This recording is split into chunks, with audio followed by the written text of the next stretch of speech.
public institutions. Madam Speaker, I just want to urge members of this House that we have very good and qualified doctors in our public institutions. Madam Speaker, what we need is to finance enough these public institutions.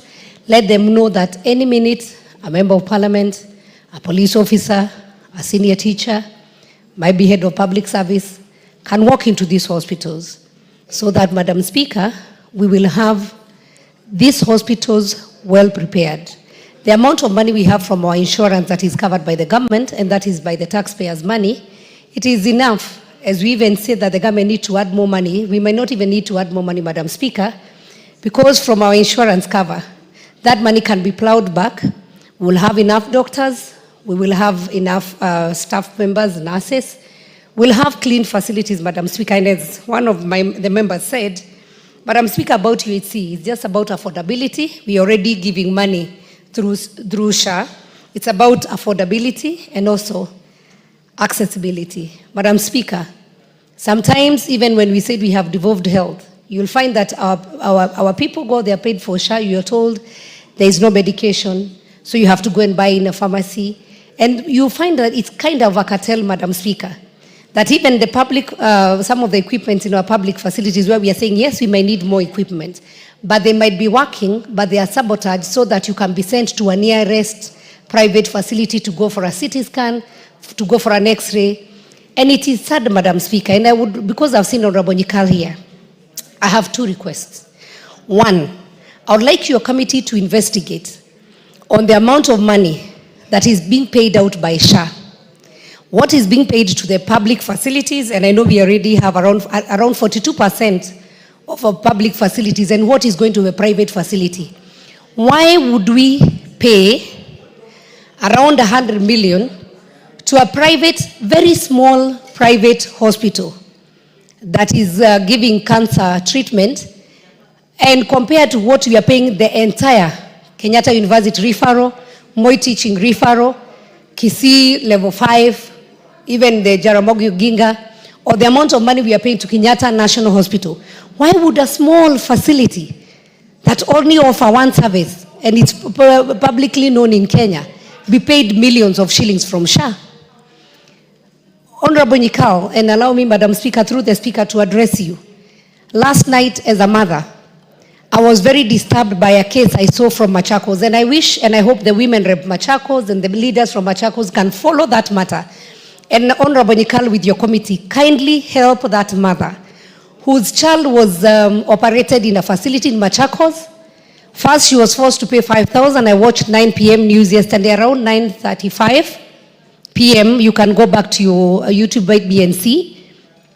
And then this child, the mother was forced first to pay 5,000 shillings. Then the doctor messed up with the child. The child needed emergency, so she even borrowed 50,000 to get an ambulance. And the ambulance, when they were leaving the hospital, they were meant to be taken for referral in Kenyatta Hospital. But then the mother ended up in a facility, small facility in Isili, where this baby has been held.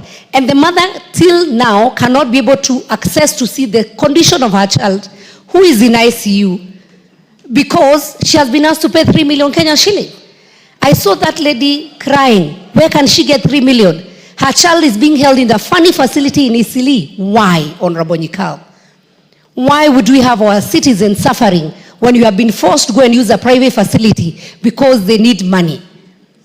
And investigate also. Sometimes you'll go, some of the services that are offered when you're going with an insurance or with this SHA, if SHA is paying, you are told you can pay, the service is 28,000. But when you are paying cash, you are told you can pay 14,000. What is this? We need to investigate. And the only solution, let us make sure that we equip our public facilities. Let us make sure we have enough doctors, enough medicines, we have enough supporting staff, so that, honorable members, you can easily walk into Kenyatta National Hospital. We even have a private wing. And I want to say, maybe for us to start by leading by example, because we are urging the ministry to quickly form a policy on this. And sometimes policy can take as long as somebody wants. It can be formed within 1 month, 6 months, or somebody can decide to sit on this forever. And I hope the Committee on Implementation can follow up on this. So, might be members of this house, for your yearly health checkup, I would want to urge you, go to Kenyatta University Teaching Referral. It has a state-of-art facility. We don't have any in Kenya, in East Africa, in Africa, such facility. Not even any private facility that we have around. Go for your medical checkup there. They even have a presidential suite. Go and see. Start referring your people there. Let us use Kenyatta. I challenged the management of Kenyatta National Hospital the last time I took my father there. Because we cannot have a level 6 hospital using water basins to give patients. When you get admitted, you are given a water basin with tissue inside. At what age is this? Having, Madam Speaker, bathtubs in a hospital, you know, and because you can just see people who just want to do supplies, because the bathtub would be more expensive than a normal shower. Madam Speaker, we need to be serious about our health care. And because health is a right in this Republic of Kenya, it is in our constitution. Thank you, honorable members, for the support you have given me. I know with this, we will have more better services being given in this, in our public facilities. Our doctors will be smiling. They will not go for strike because we'll have enough money to pay them from our insurances. Our nurses will be happy, our support staff will have clean facilities. And I thank you once again for the support. Thank you, Madam Speaker. Thank you very much, Honorable Sabina Chege. Next order.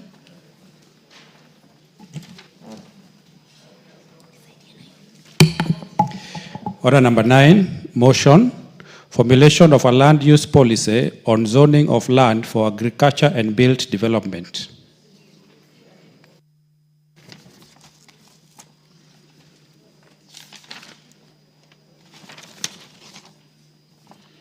The Honorable Timothy Wanyonyi, Member of Parliament. I can see that the Honorable Wanyonyi is not in the House, so that matter is deferred to a time when it will be next scheduled by the House Business Committee. Next order. Order number 10, the Breastfeeding Mothers Bill, National Assembly Bill number 8 of 2024, second reading. Honorable Sabina Chege, you may proceed. Thank you, Madam Speaker. Honorable Speaker, I rise to move the Breastfeeding Mothers Bill 2024, the National Assembly. Honorable Sabina, to disturb you before you finish moving the motion. Honorable members, I would like to recognize students seated in the public gallery this morning. Honorable members, we have students from Emali, Sunshine Academy, Kajiado East constituency in Kajiado County, Mutini School from Boone constituency in Makueni County, Kidadhani School, Makueni constituency in Makueni County, St. Mary